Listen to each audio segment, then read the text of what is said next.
Guys, இன்னைக்கு நம்ம இந்த சூனியக்கார கொரியன் டிராமாவோட 5th எபிசோட் தான் பார்க்க போறோம். போன எபிசோட் கடைசியில நம்ம ஹீரோ மேல அம்பு பாஞ்சு மயங்கிருப்பான், நம்ம ஹீரோயின் மேல அம்பு பாஞ்சு அவ பள்ளத்துல விழுந்திருப்பா. இப்ப இந்த எபிசோட் ஸ்டார்டிங்ல ஹீரோயினை தான் காட்டுறாங்க. அவ தண்ணிக்குள்ள கடந்து தள்ளாடிக்கிட்டு கிடக்கா. மேல வர எவ்வளவோ ட்ரை பண்றா, ஆனா முடியல, அப்படியே மயங்கிட்டா. இன்னொரு பக்கம் அந்த சூனியக்காரி இருக்கால, அவகிட்ட அவ அடியாள் பொண்ணுங்கள்லாம் ராணி கிடைக்கலன்ற விஷயத்த இன்ஃபார்ம் பண்றாங்க.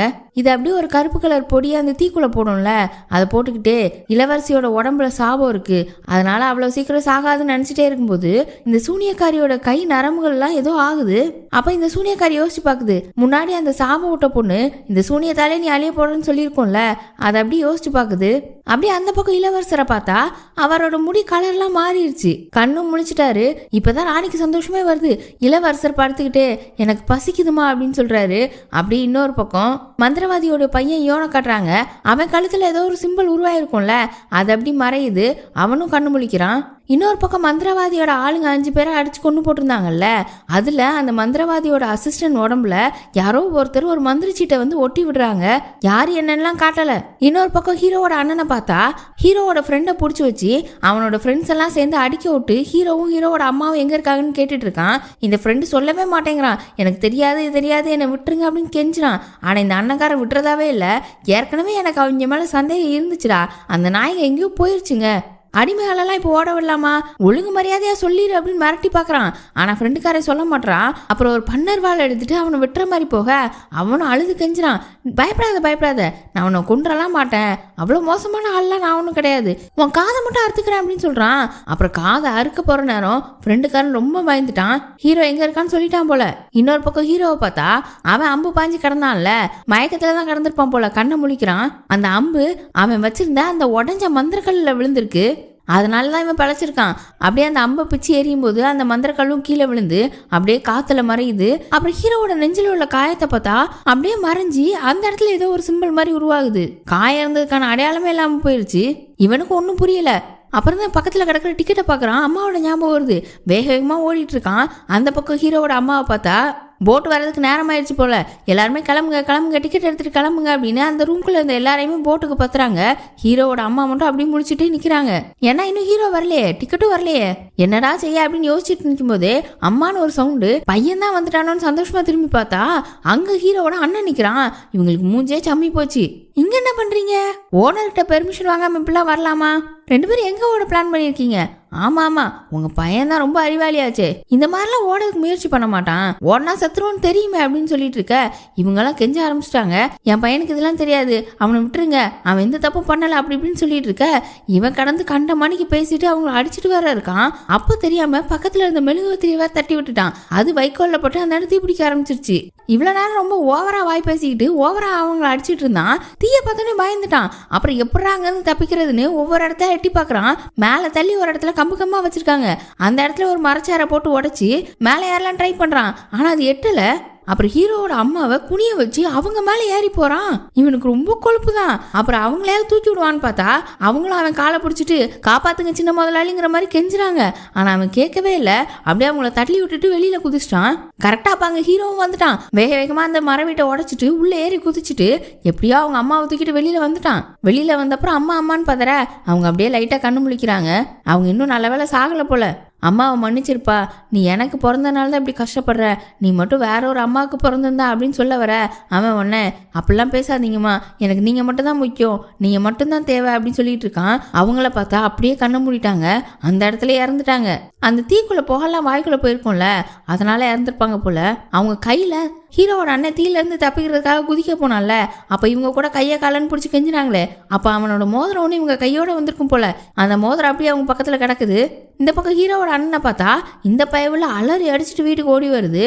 அவங்க அம்மாவை பார்த்துட்டு என்னடா ஆச்சு அப்படின்னு கேட்டா இவனும் பதறிக்கிட்டே எல்லாத்தையும் சொல்லிட்டு ஹீரோவோட அம்மான்னு சொல்லிட்டு இருக்கான். ஆனா இந்த லேடி இருந்துட்டு அதனால என்னடா, அதெல்லாம் நீ ஒன்றும் வருத்தப்படாத, அடிமையா இருக்கிறவங்க முதலாளிகளுக்கு தியாகம் பண்ணிதான் ஆகணும், அவ பையனோட ஓட பார்த்தா அதனால செத்துட்டா, இதனால உனக்கு ஒரு பிரச்சனை இல்லை, நீலாம் அதை பத்தி யோசிக்காத, நீ எவ்வளவு பெரிய குடும்பத்துல உள்ள பையன், நல்ல ஒரு பெரிய அரசு பதவிக்கு போகணும், அதை பத்தி யோசி, தேவையில்லாதெல்லாம் யோசிச்சுட்டு இருக்காது அப்படின்னு சொல்றாங்க. இன்னொரு பக்கம் அப்படியே அரண்மனையில காட்டுறாங்க. அங்க இளவரசர் நல்லா உட்காந்து சாப்பிட்டு இருக்காரு. பக்கத்துல ராஜமாதா ராணி எல்லாரும் உட்காந்துருக்காங்க. சூனியக்காரியும் உட்காந்துருக்கு. ராஜமாதா இருந்துட்டு சூனியக்காரி கிட்ட, பரவாயில்ல நீ எப்படியோ காப்பாத்திட்ட, நீங்க இருக்கிற இடத்த இன்னும் நான் மேம்படுத்தி தரேன் அப்படின்னு சொல்லிக்கிட்டு இருக்க. ராணிக்கு ஏதோ ஒரு சந்தேகம் வருது. அப்புறம் சூனியக்காரி போகவும் பின்னாடியே போன ராணி, உங்களுக்கு எப்படி இருக்கு, நீங்க நல்லா இருக்கீங்களா அப்படின்னு கேட்க, சூனியக்காரி இருந்துட்டு நான் நல்லா இருக்கேன் அப்படின்னு சொல்லும் போதுதான் ராணி சொல்லுது, அப்ப கண்டிப்பா இளவரசி செத்துருப்பா தானே, அதனால தானே நீங்க நல்லா இருக்கீங்க அப்படின்னு கேக்குது. சூனியக்காரி உடனே, ஓ நீங்க அதை நினைச்சு கவலைப்பட்டுறீங்களா அப்படின்னு கேட்க, இளவரசருக்கு திடீர்னு ஏன் இப்படி ஆச்சு, எல்லாத்துக்கும் காரணம் அவங்க சூனியம் தானான்னு கேட்க, சூனியக்காரியும் அதெல்லாம் ஒன்றும் இல்லை, இளவரசர் மனசாலையும் உடம்பாலையும் கொஞ்சம் வீக்கா இருந்தாரு, அதனால தேவையில்லாத ஆவி ஏதோ ஒன்று இப்படி பண்ணியிருக்கு அப்படின்னு சொல்ல, ராணியும் அது எப்படி கரெக்டாக 17வது பிறந்த நாளில் இப்படி நடக்கும் அப்படின்னு சொல்லும்போது இந்த சூனியக்காரிக்கு கொஞ்சம் ட்ரிகர் ஆயிடுச்சு.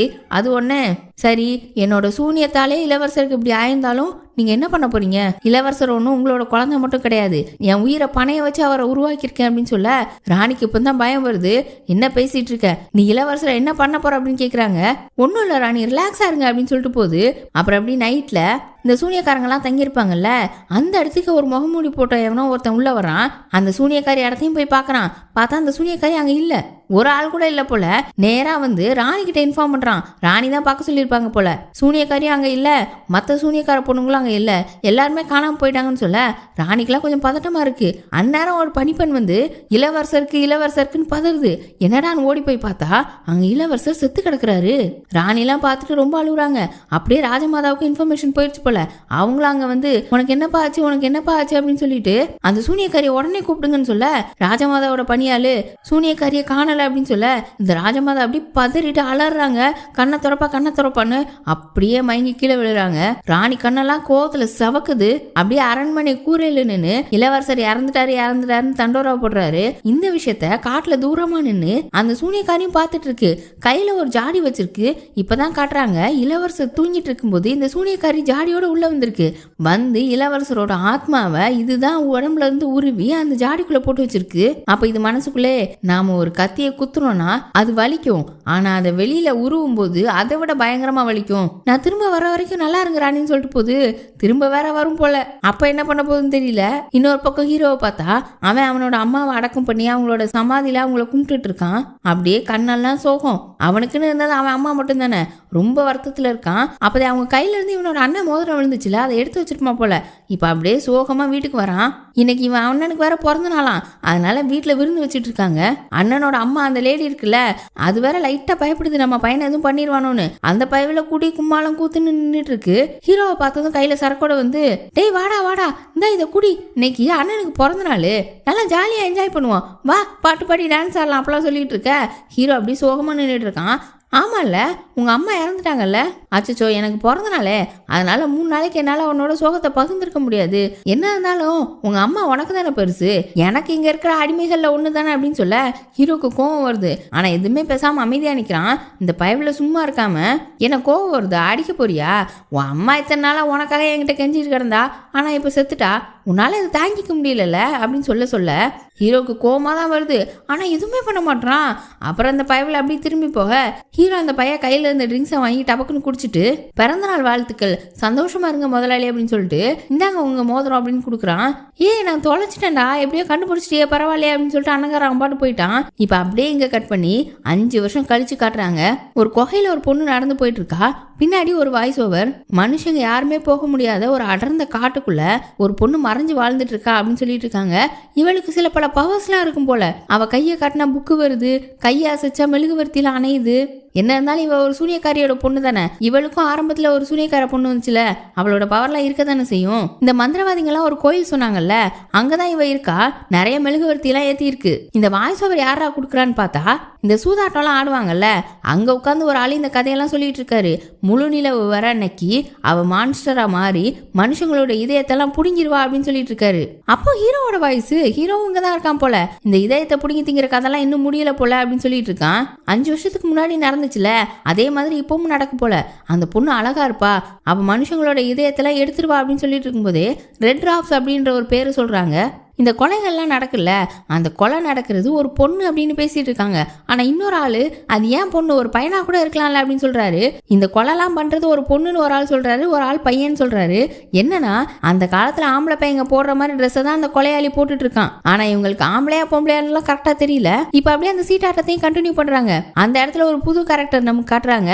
இந்த கேரக்டருக்கு நம்ம ரவுடி பேபின்னு பேர் வச்சுப்போம், அதான் கரெக்டா இருக்கும். அந்த ரவுடி பேபி என்ன பண்ணுது அப்படின்னா, சீட் ஆடுவாங்கல்ல, அவங்க சீட்டை மறைஞ்சு நின்று பார்த்து மற்றவங்களுக்கு இன்னொருத்தங்க என்ன சீட்டு வச்சிருக்காங்க அப்படின்றத காட்டி கொடுத்துட்டு இருக்கு.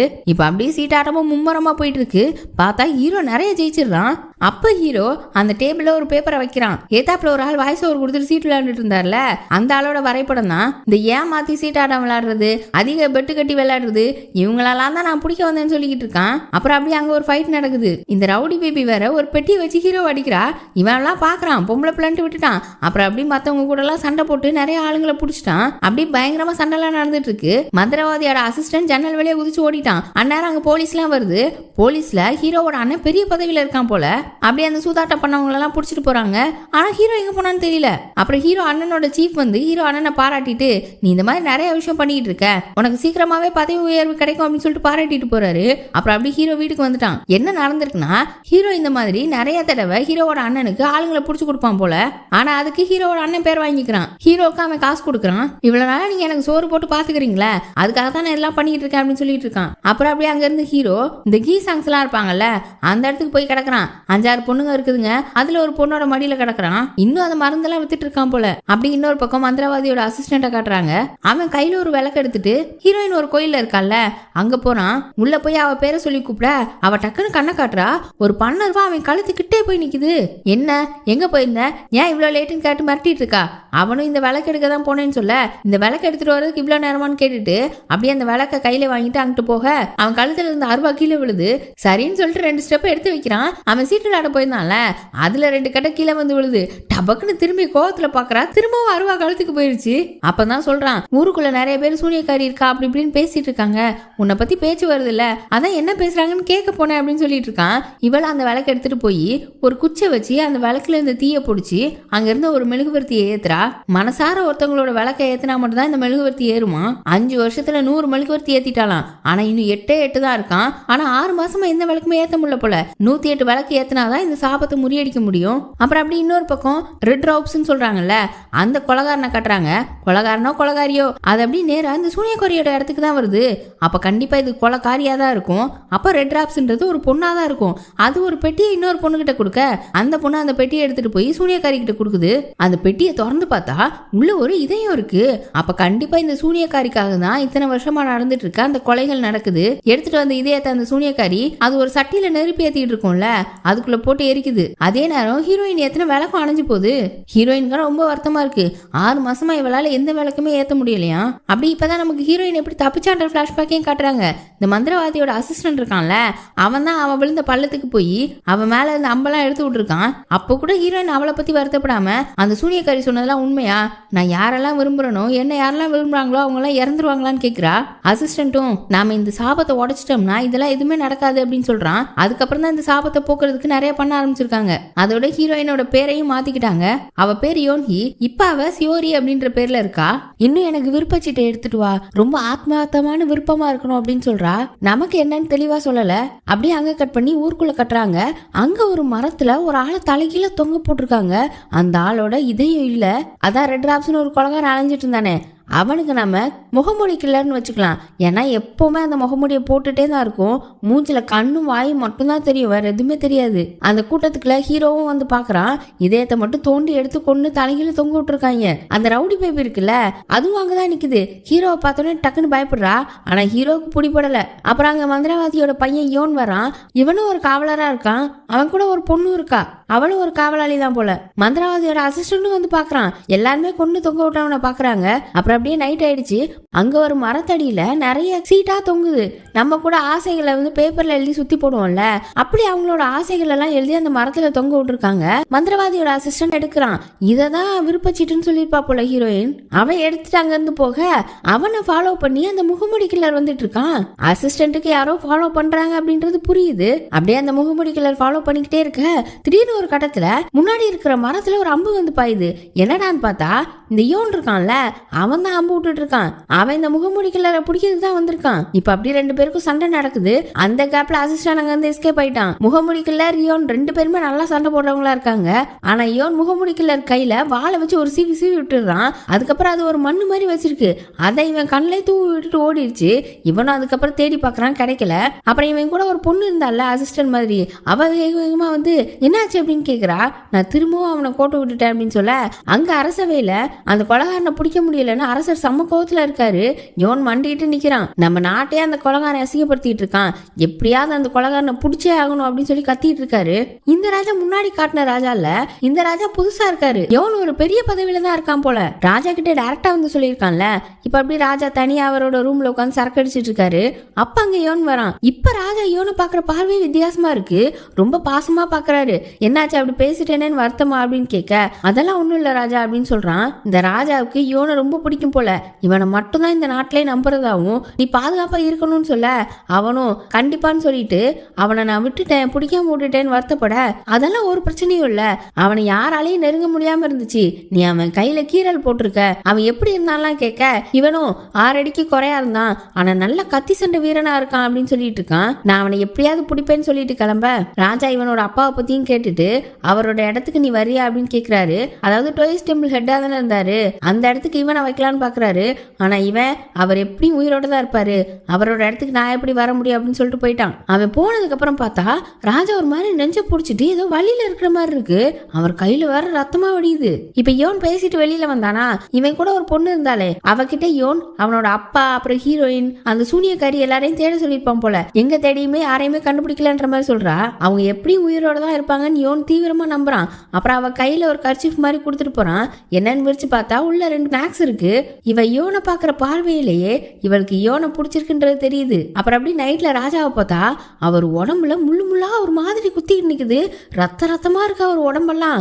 அவருக்கும் ஏதோ ஒரு பிரச்சனை இருக்கு போல. கூட இருக்கிற மருத்துவர்கிட்டையும் இதை யார்கிட்டையும் சொல்லக்கூடாதுன்னு வேற சொல்லியிருக்காரு. முள்ளு முள்ளா உடம்புல இருந்து முளைச்ச மாதிரி வேற இருக்கு. ரொம்ப வலியில வேதனைப்படுறாரு. அதே நேரம் ராஜமாதா வந்திருக்காங்க அப்படின்னு சொல்லி யாரோ சொல்றாங்க. யாரான்னு பார்த்தா ராணி இருந்தாங்கல்ல, அவங்கதான் இப்ப ராஜமாதாவா இருக்காங்க. என்ன இந்நேரம் வந்திருக்கீங்கன்னு இவர் கேக்குறாரு. இனிமே இவங்களே ராஜமாதான்னு வச்சுப்போம். ராஜாக்கு ராஜமாதா மேல பாசம் இருக்கிற மாதிரியே தெரியல. ஏன்னா இவர் உண்மையான பையன் கிடையாதுல. எப்படி இவரை தேர்ந்தெடுத்தாங்க என்னன்றதெல்லாம் இன்னும் காட்டல.